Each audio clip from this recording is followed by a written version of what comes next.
Top, on va commencer le cours. On s'est arrêté où hier? Est-ce que vous vous souvenez ou pas? les Vous avez Motsei noté? Shabbat Miyad. Alors, Il est aux âmes les Harim ah, Moutar, les Motsei Shabbat Miyad. Allez, alors ça c'est la pour- première, et la première halachot. très bien. Alors, pour faire un petit rappel, en vraiment une minute, le Shulchan Aruch nous dit la chose suivante. Il faut savoir que ce Shulchan Aruch, il se base sur une discussion qui est rapportée dans le Talmud dans plusieurs endroits entre Rabbi Yehuda, Rabbi Meir, Rabbi Yochanan Sandlar. Bon, c'est pas obligatoire de tout savoir, mais en tout cas, Shulchan Aruch tranche la halakha que lorsqu'il y a une personne qui transgresse une mélacha pendant Shabbat, le Shulchan Aruch utilise le terme bichoul, parce qu'on est dans les lois de bichoul, il dit une personne qui cuisine pendant Shabbat. Le Rama rajoute entre parenthèses, Rabbi Yisraël, donc Ashkenaz, il y a 460 ans à peu près, il dit comme ça, pas seulement bichoul, pas seulement la cuisson, mais un des 39 travaux. S'il y a quelqu'un qui vient et qui transgresse un des 39 travaux de Shabbat, et il le fait avec intention, il se dit, oui, je sais que c'est interdit, je le fais quand même. Ok? Alors, il faut savoir que là, bon, on va parler de cuisson. Cette cuisson-là, elle lui sera interdite à tout jamais. Demain, il fait tchouva, on lui dit, ce que tu as fait, interdit de manger. Interdit d'en profiter. Très bien. Alors que pour les autres, pour les personnes qui sont autour, même ceux qui ont été, même pour qui, à qui ce cuisinier-là, il a préparé, en tout cas, ce n'est pas eux-mêmes qui ont préparé, même eux, ils sont autorisés à consommer cet aliment-là de suite après Shabbat. Ça, c'est pour une Même, personne. Oui. pardon, même s'ils savent qu'il a fait Même s'ils Befarissia, savent, Bemezid, même s'ils savent qu'il a fait avec intention. C'est permis. C'est Yann, permis. hein. Mais Ouais. on parle de sa famille à lui ou des étrangers? N'importe. N'importe. Tous ceux qui n'ont pas participé à la cuisson sont autorisés à consommer cet aliment de suite après Shabbat. D'accord. Donc le monsieur, il est chef cuistot, son kiff c'est de cuisiner tous les jours, il cuisine pour sa femme qui elle est charédite, et Motsei Shabbat a le droit de manger la pkele qu'il a fait Shabbat midi. Exactement. Mais bon, c'est une kala à Mechalel Shabbat quand même. Hein. Ça, il n'y a pas de problème, mais je veux dire, à le pipchat, c'est comme ça qu'il faut comprendre, c'est ça? Ouais. Exactement. Selon le sens simple, c'est ça. D'accord. C'est ce qu'il dit le Shulchan Aruch. Et il continue le Shulchan Aruch en nous disant que quoi? Il nous dit que si maintenant, cette personne-là, elle ne savait pas. Ok, elle ne savait pas. Okay. Et de suite après, Baruch Hashem, elle va dans un cours de Torah. On lui dit, voilà, c'est interdit par exemple de cuire au micro-ondes. Il ne savait pas que c'était interdit de cuire au micro-ondes. Lorsqu'il y avait au Mishkan la cuisson, c'était pas avec des ondes, c'était avec du feu. Donc, c'est dit, les ondes, c'est pas un interdit. Donc, lui, il a cuit au micro-ondes. Et on lui a dit que c'était interdit. Ah, je savais pas. Alors, qu'est-ce que je fais avec le plat? Alors, on lui dit, sache, Rabibi, que ce plat-là, tu peux le consommer Motzei Shabbat. Ah, d'accord. Similairement aux personnes qui sont autour de toi, ils pourront consommer aussi ce plat-là Motzei Shabbat. Donc, même lui, il sera autorisé de consommer parce que il a fait sans intention. Ok? Très bien. Donc, il était ignorant, quoi. C'est ça? Comment? Il était ignorant. Il était ignorant. Il était ignorant. Il n'a pas été éduqué spécialement dans la Torah et tout ça. Et bon, Hachem, au fur et à mesure, il augmente en Torah, il augmente dans l'étude de Torah et il comprend que voilà, il est passé devant certaines choses et il étudie. Donc, voilà, il a compris maintenant que c'était interdit. Alors, il pourra consommer ce plat-là, Motzei Shabbat. Très bien. Donc, on voit une certaine différence entre une personne qui transgresse un interdit bémézide, avec intention, ou bien une personne qui transgresse cet interdit béchogay. Mais le dénominateur commun qu'il y aura dans les deux cas, c'est que pendant Shabbat, sera interdit de consommer ce plat-là, que ce soit pour le cuisinier ou que ce soit pour les autres. Dans tous les cas, ce plat-là est interdit durant Shabbat et il sera autorisé que Motzei Shabbat. Ok. Très bien. Maintenant, ce qui est très intéressant, c'est écrit comme ça dans le traité Shabbat, au nom de Rabbi Avaou. Je vous dis exactement où.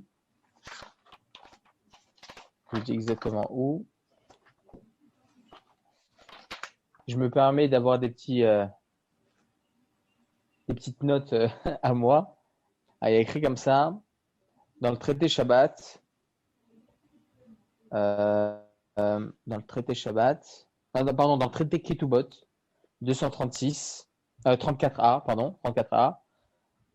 Bon, il y a écrit dans le traité Ketubot, dans le traité Psachim, dans plusieurs endroits en tout cas.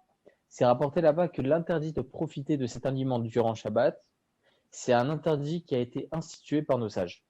dans l'absolu, moi, je fais rien. Bon, Hachem, je fais mes heures de Shabbat, je fais rien, tout est nickel. Je fais mon repas, je fais tout Shabbat, nickel. Et là, il y a un gars qui vient, il se plaint. Moi, j'ai rien fait. Ok, on est bien d'accord. Ouais. Donc, ça serait quoi le problème de consommer ce plat-là? Selon la Torah, il n'y aurait aucun problème.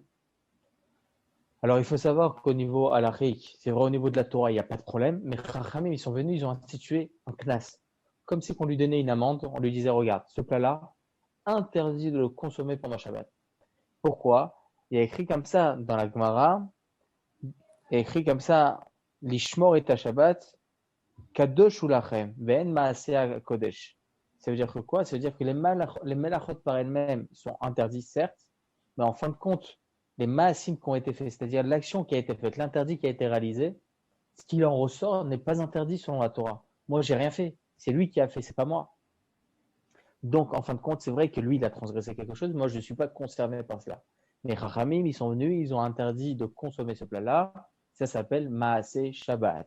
Maaseh Shabbat, c'est quoi? C'est interdit de consommer un plat qui a été cuisiné durant Shabbat, ou bien profiter d'un interdit qui a été réalisé pendant Shabbat. Interdit s'appelle Ana'a mi Maaseh Shabbat. Profiter d'un interdit qui a été réalisé pendant Shabbat, c'est Assour. Très bien.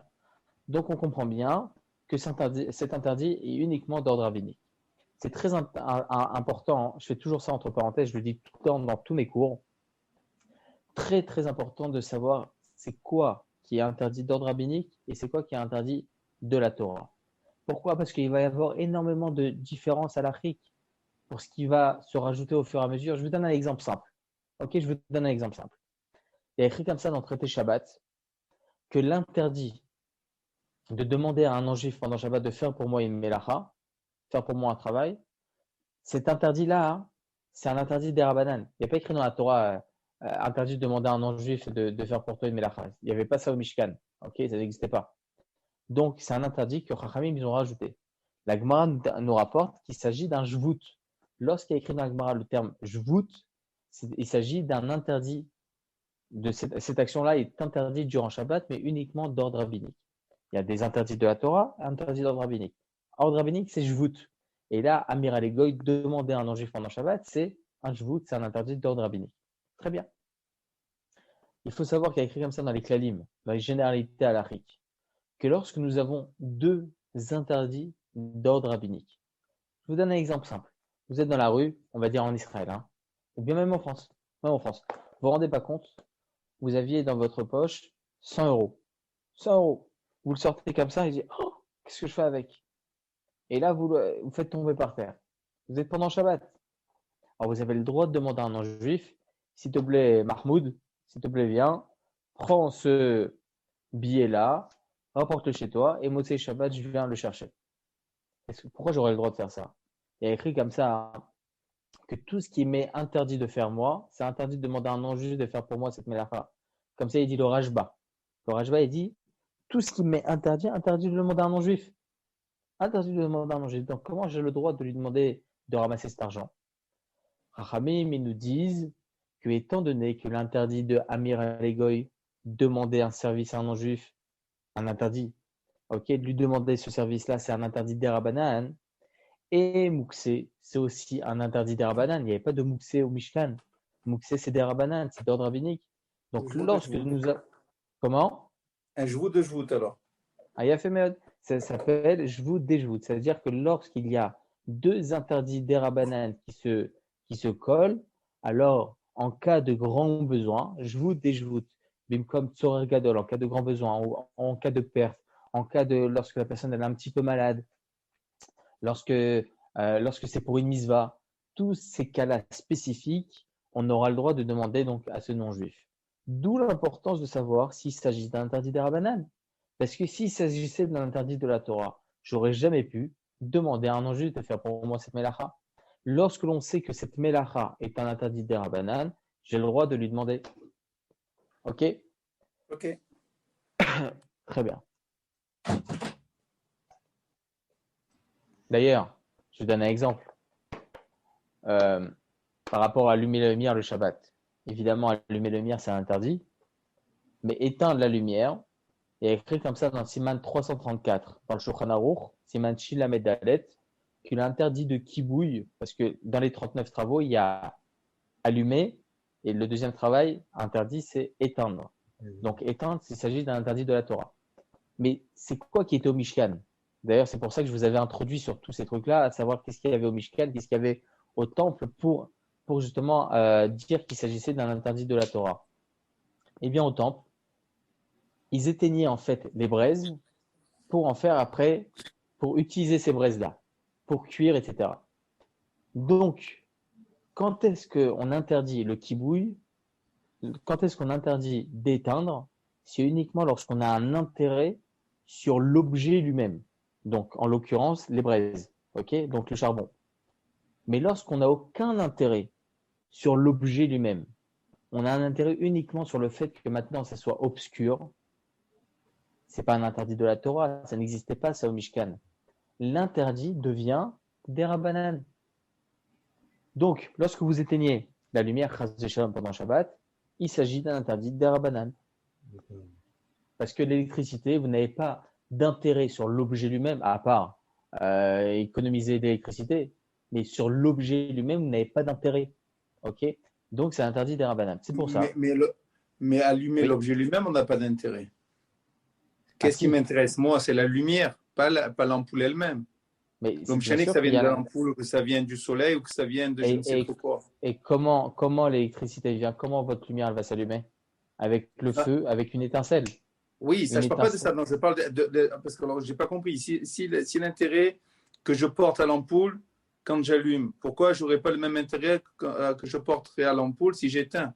Parce que comme ça ou Vous comme ça, comprenez. moi, ce que je recherche, ce n'est pas l'ampoule, c'est ou être éclairé ou être dans le noir.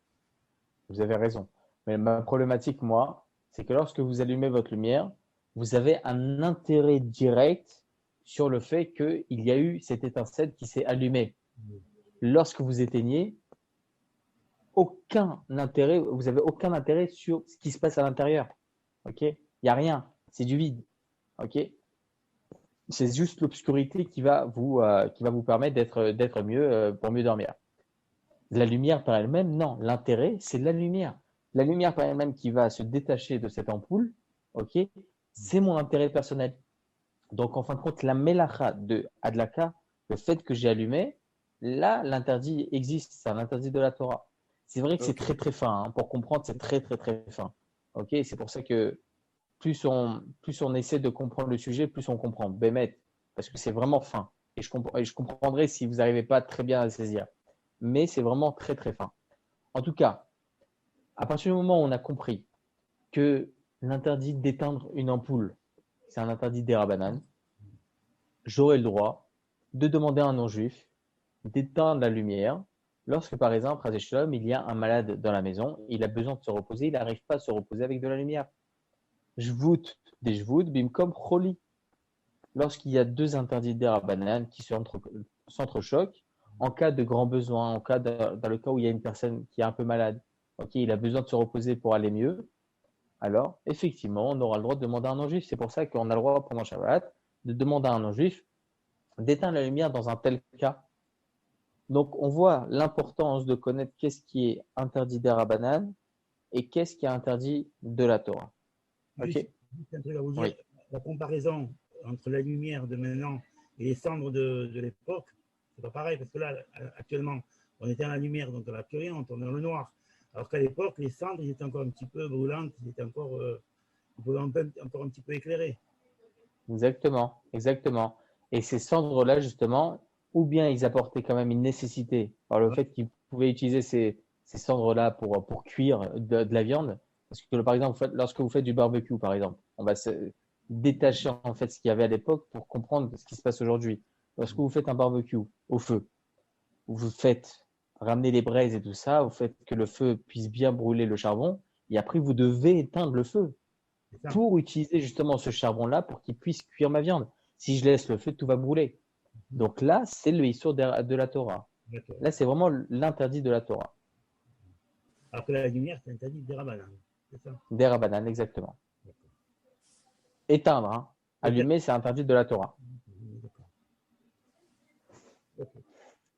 Très bien. D'ailleurs, c'est pour cela que lorsque vous avez pendant Shabbat, il y a plein d'idées hein, qui fusent parce que bon, Hachem, les lois de Shabbat, c'est très très vaste. Oui. Mais lorsque, par exemple, pendant Shabbat, Chas v'Shalom, vous avez oublié d'éteindre la lumière du frigidaire, ok? Ah. Qu'est-ce que vous voulez faire? Ça arrive. Donc, on aura le droit. Bon, on en discutera ça aussi parce que c'est encore d'autres mélachot, Amir Aligoy, etc. C'est très très intéressant. J'ai déjà 4 cours qui sont préparés juste sur ça. C'est ma toc midemage. Vraiment, c'est extraordinaire. Vraiment, quand on étudie vraiment les choses profondément, etc., et on comprend chaque chose, c'est vraiment un puzzle là, là. Donc, vous avez le droit de demander, c'est pas le moment de développer pourquoi, en tout cas, vous avez le droit de demander à un non-juif d'ouvrir ce frigidaire pendant Shabbat. Très bien. Maintenant, qu'est-ce que je fais? On est vendredi soir. Je ne vais pas lui demander chaque 10 minutes de revenir à la maison. Je ne vais pas lui redemander même le lendemain de revenir à la maison. Comment je vais faire? Il va ouvrir, très bien, je prends ce que j'ai besoin, et comment je vais faire le lendemain, Shabbat matin, Shabbat après-midi? Tu as divisé l'ampoule. J'ai le droit de lui demander de démonter l'ampoule. Pourquoi? Je vous comme Tsoré Gadol. Encore une fois, qui bouille, c'est des rabananes.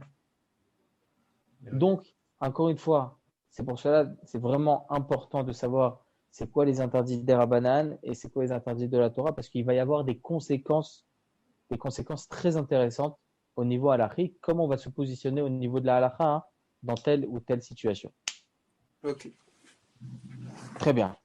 En tout cas, Maaseh Shabbat, le fait de profiter d'un interdit durant Shabbat, c'est un interdit des rabbanan. Chachamim, ils sont venus, ils ont institué qu'il était interdit pour toi de consommer cet aliment. Que ce soit qu'il ait été fait béchogeg ou bémézid, dans tous les cas, interdit de consommer cet aliment.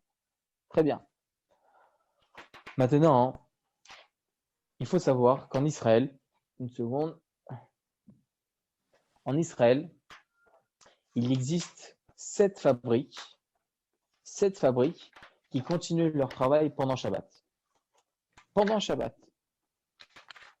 Alors, est-ce qu'on aura le droit de profiter de ce travail ou pas? Alors, je vais vous donner tous les exemples. Pour que, encore une fois, j'ai l'habitude de dire, ça je vous l'ai dit, je crois hier à vous, que la Torah ne se modernise pas, s'actualise. Donc, on voit, il y a beaucoup de choses au niveau halakhique qui sont vraiment actuelles.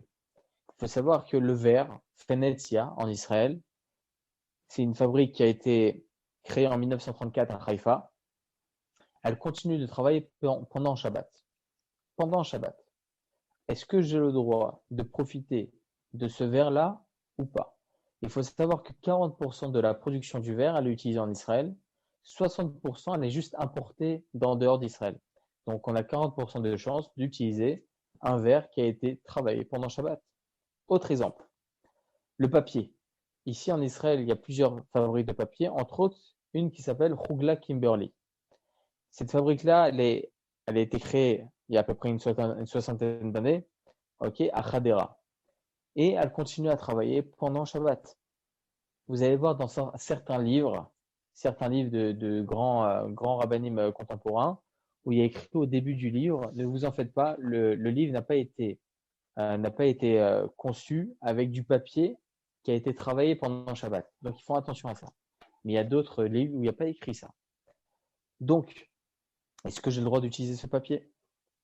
Une autre fabrique, la fabrique de plastique en Israël, a été créée en 1948 à Yafo, s'appelle Keter. Okay, il faut savoir que Keter continue à travailler même pendant Shabbat. Donc, comment aurais-je le droit de profiter de cela et comment j'aurais-je le droit de profiter de cette construction-là? Une autre construction, c'est la fabrique de goudron, Artoub, qui a été créée en 1934 elle aussi, à côté de Beth Shemesh. C'est du goudron, ok? Ils continuent eux-mêmes de faire la fabrique pendant Shabbat. Il y a aussi le sucre.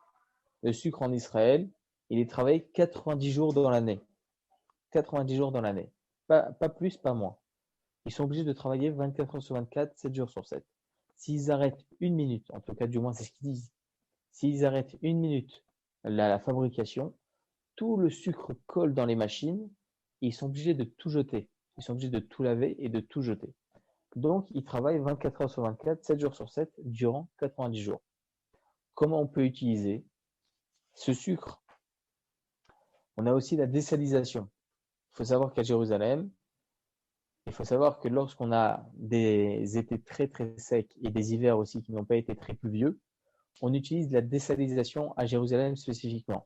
C'est-à-dire qu'en 4 heures de temps, ça peut partir de la mer où ça a été désalisé là-bas, la mer, l'eau, et elle arrive dans nos robinets même pendant Shabbat. En 4 heures de temps, ça arrive dans nos robinets.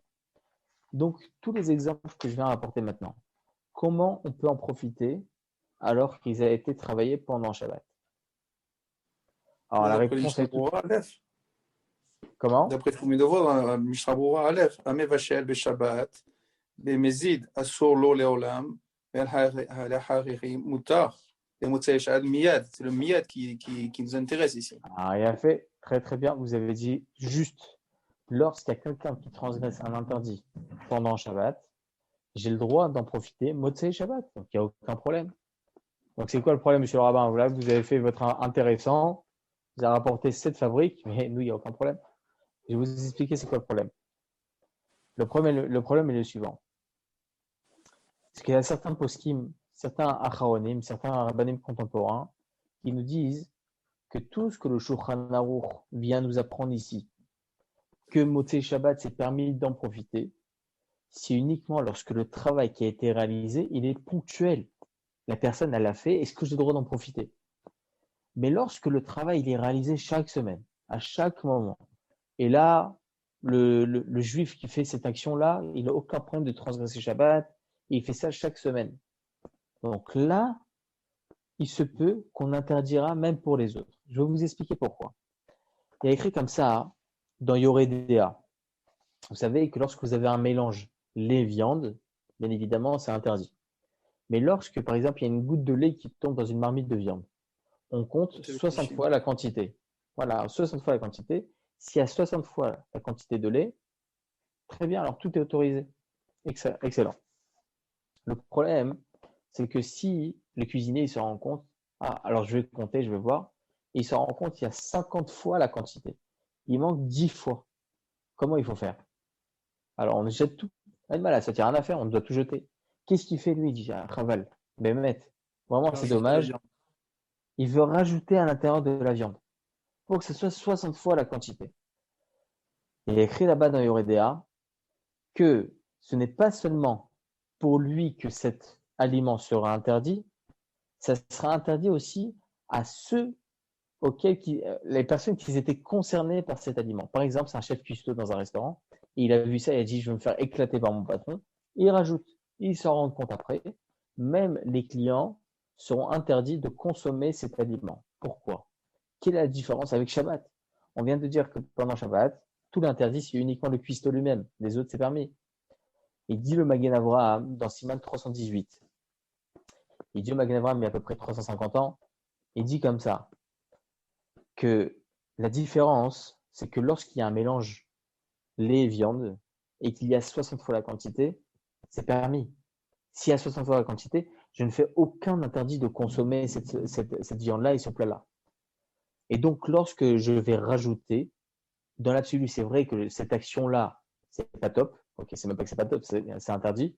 Mais en fin de compte, l'aliment par lui-même, il devient entre guillemets cachère à la consommation. Théoriquement, il est cachère. Donc là, on va peut-être être emmené à plus transgresser cet interdit. Alors que Shabbat, qui est-ce qui va demander à une autre personne de transgresser pour soi un travail? C'est impossible. Qui y pense, Virlal? Qui pense à faire ça? Même si on voit une personne, un gauchiste en Israël, ok, on lui dit, s'il te plaît, transgresse-moi pour moi le Shabbat. Il va dire, quoi, je suis qui pour toi? Moi, je suis pas ton goy, je suis rien pour toi. Donc, pourquoi tu me demandes quelque chose? Top. En tout cas, on voit la différence entre un mélange interdit permis et Shabbat. Pour un mélange, on est plus à même à transgresser. Comment? Dites-moi. Pardon, pourquoi dans le mélange interdit permis, on pense comme ça? Pourquoi pas dire depuis le début que le fait qu'il y ait un cinquantième, c'est les khatrila, c'est FS, ça vaut rien. On peut rajouter après même une tonne derrière. Mais depuis le début, le mélange n'était pas bon. Ah, mais s'il y avait 60 fois la quantité. Oui, 60 fois, à l'origine. Mais s'il n'y a que 50 fois, c'est comme si qu'il n'y avait rien. C'est comme si c'était une goutte pour une goutte. Vous avez Donc, raison. il y a un vrai mélange. Mais vous avez raison. Ma problématique, c'est la suivante. C'est que la raison de 60 fois la quantité, il faut la comprendre aussi. 60 fois la quantité, c'est que le goût du lait n'existe plus. On est Comme ça, d'accord. ils ont il s'annule. fixé nos sages. Ils ont fixé nos sages 60 fois plus, il n'y a plus de goût. Donc là, il n'y a aucun problème. Ma problématique est la suivante. C'est que si je rajoute 10% à l'intérieur, j'aurai plus de goût. Donc théoriquement, ce plat-là est autorisé et cachère. Et cachère. Chachamim, ils sont venus, ils ont dit non, c'est interdit. Pourquoi? Parce que si tu t'autorises ça aujourd'hui, que Bediavad, a posteriori, tu autorises pour les autres de consommer cet aliment, demain, on va être emmené à se dire, ah, c'est quoi, je vais lui demander. Ou bien lui-même, il va le faire pour les autres. Il ne va pas le consommer lui-même, il va le faire pour les autres. Donc, ça va être quelque chose de répétitif et les gens, ils vont plus s'autoriser à faire ce genre de choses. C'est pour ça que Chachamim, ils sont venus, ils ont interdit. Donc, ça veut dire que s'il n'y a pas un 60e, on ne consomme pas. Interdit de rajouter à l'intérieur. D'accord. Interdit de rajouter. Donc, voilà comment le Magan Avraham, il diffère entre les lois de Shabbat et les lois de Bassar Bechalav. Alors, les Achronim, ils disent la chose suivante. Au jour d'aujourd'hui, on devra assimiler le cas de mélange interdit permis au cas de Shabbat. Pourquoi? Parce qu'il ne s'agit pas d'un travail qui a été réalisé de manière ponctuelle, une personne qui a cuisiné alors qu'ils sont faits avec ce plat, permis pour les autres motzei Shabbat. Non, là, c'est pas ponctuel. Là, c'est tout le temps. Tout le temps, tout le temps, tout le temps, tout le temps. Demain, on va lui demander de faire pour nous une mélacha pendant Shabbat. Il va la faire. Il va la faire. Donc, là, ça devient plus problématique et on devra plus assimiler le cas du mélange permis et interdit au cas de Shabbat. Et non pas comme nous apprend le Magan Avraham. Et donc, selon cela, on comprend mieux la problématique de toutes ces fabriques que j'ai dit au préalable. Fabriques de sucre, de plastique, de verre, etc., etc. Ah, mais c'est permis pour moi, Motzei Shabbat? Non, Habibi, ça ne serait pas permis. Parce que là, il ne s'agit pas d'un interdit qui a été réalisé ponctuellement. C'est une fabrique, c'est une usine qui travaille tout le temps. Donc là, même pour les autres, ça serait interdit. Alors, il faut prendre peut-être pour comparer un exemple, l'exemple d'électricité. L'électricité, elle est fabriquée tout le temps et peut-être que ça en a besoin pour un malade. Ça, on en parlera demain si tu veux, de l'électricité. Non, mais l'idée de pourquoi je parle d'électricité? Parce que peut-être que le sucre, on en a besoin. Le sucre, on en a besoin. Une personne malade a besoin de sucre, donc il faut fabriquer du sucre. Mais... Donc le fabricant de sucre, il ne fabrique pas que pour moi, il fabrique aussi pour les malades. Donc, il y a d'autres moyens de se procurer du sucre. Il y a aussi d'autres moyens de se procurer du sucre. Comme le groupe électrogène, il y a d'autres moyens de se procurer l'électricité alors. Ah non, c'est très complexe. Parce qu'il y a dans tous les cas, on en parlera demain, de l'électricité. Oui, dans ta chaîne, ok. L'électricité, on en parlera tranquille demain. En tout cas, on comprend mieux maintenant la problématique de ces 7 fabriques. Ok? Alors, déjà, il faut savoir que halachiquement, on ne tranche pas comme c'est rabbanim contemporain. Et on dit que lorsque le Shulchan Aruch nous apprend que pour les autres, ça sera permis à la consommation, permis d'en profiter, et ça, que ce soit un interdit qui a été réalisé de manière ponctuelle ou bien chaque semaine. Donc, selon la halacha, comme ça les tranches Maran Arobed Yosef Zechronei Bracha, que même si un travail a été réalisé tout le temps, ok, si une usine et tout ça, ce sont des travailleurs ouvriers, etc., le Shulchan Aruch, c'est le même. C'est-à-dire que pour les autres, ça sera permis Motzei Shabbat. Mais allons dans le sens des autres poskim. Allons dans le sens de ceux qui pensent que aujourd'hui, ça serait un problème, même pour les autres. Alors, essayons de comprendre d'où viendrait l'autorisation. Pourquoi sur le sucre Sougat en Israël, il y a le tampon Badat Sedar Haïzit? Essayons de comprendre. Alors, il faut savoir, et ça, je vous demande de vous accrocher. Parce que là, je vais rapporter deux généralités qui sont assez complexes dans la halacha, qui sont rapportées dans plein d'endroits. Mais à partir du moment où vous allez les acquérir, les apprendre, ces deux généralités-là, vous allez en avoir beaucoup. C'est-à-dire que vous allez pouvoir apprendre beaucoup d'autres halachot. Alors, c'est rapporté comme ça dans plusieurs gemarotes. Je dis exactement quel gemara pour celui qui veut après étudier ces gemarotes. Il y a écrit comme ça dans le traité Ktubot 15a. Dans le traité Psachim 9b. Dans le traité Choulin 95a. Et dans le traité Nida 18a. Ok? C'est rapporté là-bas une grande généralité. Kol des parish, Meruba parish. Je vais vous donner l'exemple type qui est rapporté dans le traité Choulin. C'est écrit comme ça. Lorsque vous avez 9 bouchers kasher et un boucher halal, ok? Et ils ont tous le même importateur de sac, ok? Ils utilisent tous les mêmes sacs en plastique. Et il se trouve que on trouve un sac avec de la viande à l'intérieur à l'extérieur des magasins. Alors, à qui appartient cette viande? Est-ce qu'elle appartient à halal ou elle appartient au kasher? Est-ce que c'est halal ou au halak? On ne sait pas. Donc, qu'est-ce qu'on fait? La halakha nous dit Kol des parish, meruba parish. Tout ce qui a été sorti de son endroit initial, donc la boucherie en l'occurrence, tout ce qui a été sorti de son endroit initial, Kol des parish, meruba parish. On suivra la majorité. La majorité, c'est 9 bouchées kasher. Alors, cette viande-là, on pourra faire un bon méchoui. Ça sera kasher. Très bien. La Gemara de continuer en nous disant une autre généralité. Une autre généralité, c'est qu'on aura une différence si on trouve ce sachet de viande à l'extérieur de chez le boucher ou bien à l'intérieur du magasin. Lorsque nous allons être dans un grand supermarché, il y aura de la viande cachère et de la viande non cachère dans le même congélateur. Où notre doute débute? À quel moment et à quel instant? Dans le magasin. Donc ce n'est plus à l'extérieur du magasin, c'est à l'intérieur du magasin. Lorsque c'est à l'intérieur du magasin, c'est l'endroit où est fixée la viande, où est fixé l'objet par lui-même, où est fixé le doute. Ça s'appelle kol kavua. Tout ce que, lorsque notre doute il a été fixé à l'endroit initial, kol kavua, kemer sal mersadame. On se positionnera alachiquement comme si qu'il y avait 50-50. 50% de kasher, 50% du non kasher. Et donc, dans un cas où il y a 50-50, qu'est-ce qu'on fait? Ça fait que deoraita la chumra. En cas de doute sur un interdit de la Torah, on devra être plus strict. Donc, interdit de consommer cette viande-là. Compréhensible? Dites-moi si vous n'avez pas compris. Hein. Non, mais moi, la question, c'était effectivement sur le Safek d'Oraïta la Chouma. Mais pourquoi même 1 sur 100, à partir du moment où il y a un sourd de la Torah de manger de la viande qui n'est pas cachère, pourquoi on ne va pas directement vers la Chouma? Parce qu'on va toujours sur le rov. On va toujours sur la majorité. Vous savez d'où on l'apprend la majorité? Oui, vous savez d'où on apprend la majorité? La majorité, on l'apprend déjà au Beddin.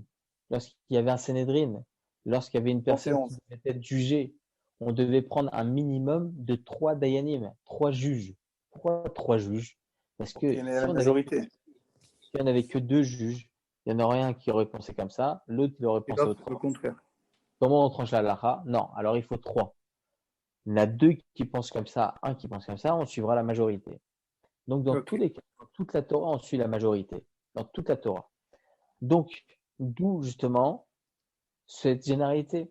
À partir du moment où on considère que ça fait que le doute, il a été fixé à l'endroit où l'objet est fixé, donc dans le magasin en l'occurrence, donc là, on dira Kol Kavua qui est c'est comme si il y avait 50-50. Même s'il n'y a qu'une viande à l'intérieur du congélateur qui est non cachère, même qu'une viande sur 10 tonnes, on ne suivra pas les 10 tonnes, on suivra comme si il y avait 50-50. Donc, ça fait que en cas de doute sur un interdit de la Torah, on devrait être plus strict. Très bien. Maintenant, je vais vous poser la question. Il faut savoir qu'en Israël, il y a un interdit de consommer des fruits de Orla. C'est quoi les fruits de Orla? C'est durant les 4 premières années, lorsque l'arbre pousse, il va apporter des fruits. Ces fruits-là seront interdits à la consommation. Ça s'appelle Orla. C'est pour Akadosh Baruch Hu. Maintenant, il faut savoir que c'est très très rare, très très très rare, à ce que les fruits poussent pendant ces 4 années. C'est très très très très très rare. Maintenant, au jour d'aujourd'hui, ils mettent des engrais à l'intérieur. Ils mettent des engrais qu'au bout d'1 an déjà, il y a déjà des fruits. Donc en Israël, on a un problème. Orla. Mais il faut savoir que les agriculteurs, il y a des agriculteurs même clandestins, où ils font des importations, exportations, etc. On ne sait pas, la Rabbanout Harashit d'Israël, le grand rabbinat d'Israël, ne fait pas attention à tout, ils ne peuvent pas faire attention à tout, c'est impossible. logiquement, c'est impossible. Donc, il faut savoir que sur le marché aujourd'hui, 10% des fruits sont hors là. Hors là. Donc, comment on peut consommer ça? Alors, le Rav Yosef, dans le responsable Yabi Omer, il rapporte justement cette généralité que l'on vient de dire. Il vient de dire où est fixé, nous, notre safek? Où est fixé notre doute? Il est fixé au marché. Il est fixé là où on va acheter les fruits. Donc, étant donné que l'objet il est sorti des champs, donc les fruits sont sortis des champs, ils sont sortis de l'usine, n'importe, ok, ils sont sortis de leur endroit initial. Ça s'appelle col des parish, merouba parish. À partir du moment où il est sorti de son endroit initial, on suivra la majorité. La majorité a 90% de fruits qui sont cachés à 100%, donc on suivra la majorité. Très bien, magnifique. Selon cela, je vais vous poser une question. Toutes les 7 fabriques que nous avons dit au préalable, c'est quoi la problématique? Nous avons un jour permis, 2 jours permis, dimanche, lundi, mardi, mercredi, jeudi, vendredi. Tout ça, c'est permis. Il y a un jour où c'est interdit de fabriquer.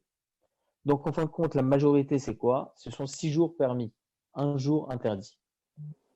Où a été fixé notre doute? Lorsque l'on va acheter au magasin notre goudron, lorsqu'on va acheter au magasin notre bière, lorsqu'on va acheter au magasin notre papier, l'eau méchanée. Ok? Ce n'est plus à l'usine, c'est sorti de l'usine. Donc là, on dira Kol des Parish, Meruba Parish. On dira qu'à partir du moment où la majorité des jours c'était fabriqué de manière cachère, un jour non cachère, on suivra la majorité. Et donc là, automatiquement, on pourra autoriser de consommer et de profiter de ces interdits qui ont été réalisés pendant Shabbat. Ça, c'est un avis. Juste une question. Donc, vas-y, dites-moi. Yom Tov aussi, ça compte Il n'y a aucune différence entre Yom Tov et Shabbat à ce niveau-là. Non. Bravo. Non, j'ai oublié de préciser, Razak. En tout cas, le Chazonish, lui, il n'est pas d'accord. Il dit le Chazonish, à partir du moment où il s'agit d'un juif qui est venu importer, de l'usine vers les magasins, vers les acheteurs, etc., vers les grossistes. C'est un juif. Donc, on suivra ce juif-là. Sa conscience, son doute, il a été fixé dans le champ lui-même, dans l'usine lui-même. Donc, même si nous, en fin de compte, on était dans le magasin et nous, on a acheté dans le magasin, on suivra la conscience de ce juif-là qui a été importateur. Donc là, la problématique est la suivante. Kol kavua, kemersan mertadame. C'est comme s'il y avait 50, étant donné que son doute à lui, il a été fixé dans le champ, il a été fixé dans l'usine. Donc là, il y a un gros problème. Selon le Divrei Chaim Itzan et le Chazonish, il dirait non. Kol kavua, kemersan mertadame. Donc 50, c'est comme s'il y avait 5 jours qui a été travaillé dans l'interdit, 5 jours qui a été travaillé dans le permis. Et donc là, on devrait dire, ça fait qu'on interdit tout. Mais là, encore une fois, et là est le puzzle. Voici la dernière partie du puzzle. Il dit le Rav Yosef, tu peux pas dire ça. Qu'est-ce qu'on a dit au préalable? Ana'am ima ase Shabbat, profiter d'un interdit pendant Shabbat, c'est un interdit d'ordre rabbinique. Donc, même si tu dis, Kol kavua kemertsal martzadame, 50, tu diras, safek, derabanan, la kula. Le safek, c'est un derabanan. En cas de doute sur un interdit derabanan, on devrait être plus souple. Donc, même si tu utilises le terme de kol kavua kemertsal martzadame, même si tu penses que la conscience de cet importateur-là, il est important pour nous, et donc tu devrais dire 50-50, safek, derabanan, la kula.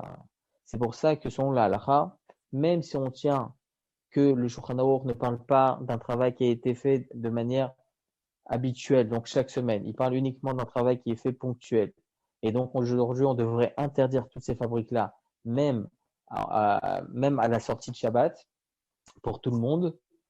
Dans ce cas-là, on autorisera, étant donné que ça s'appelle Safek Derabanan la Kula.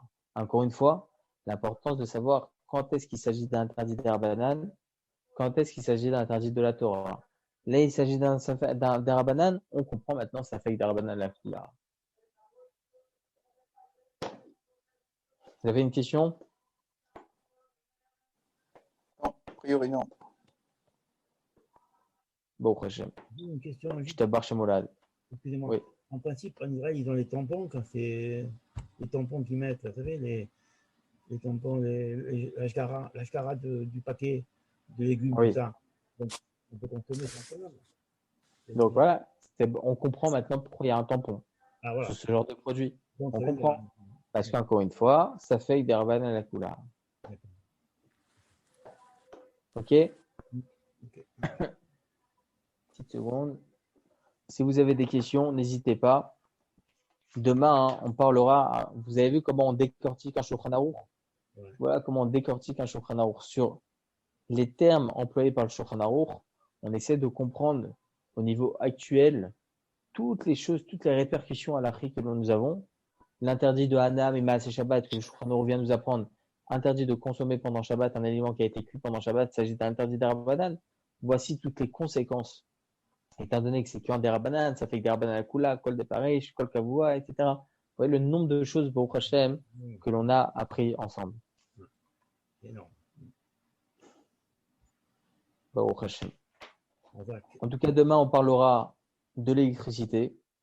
Ok. Comment on peut autoriser de profiter pendant Shabbat. Là, on va en profiter pendant Shabbat de l'électricité.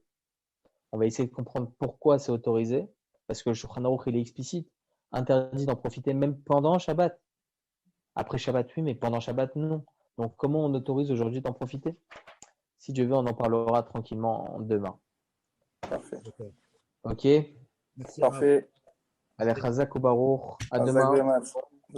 Bonne soirée. Ouais, Erev Tov. Allez, Koltou, merci beaucoup à vous. Bye bye. À bientôt. Kol Tov. voilà.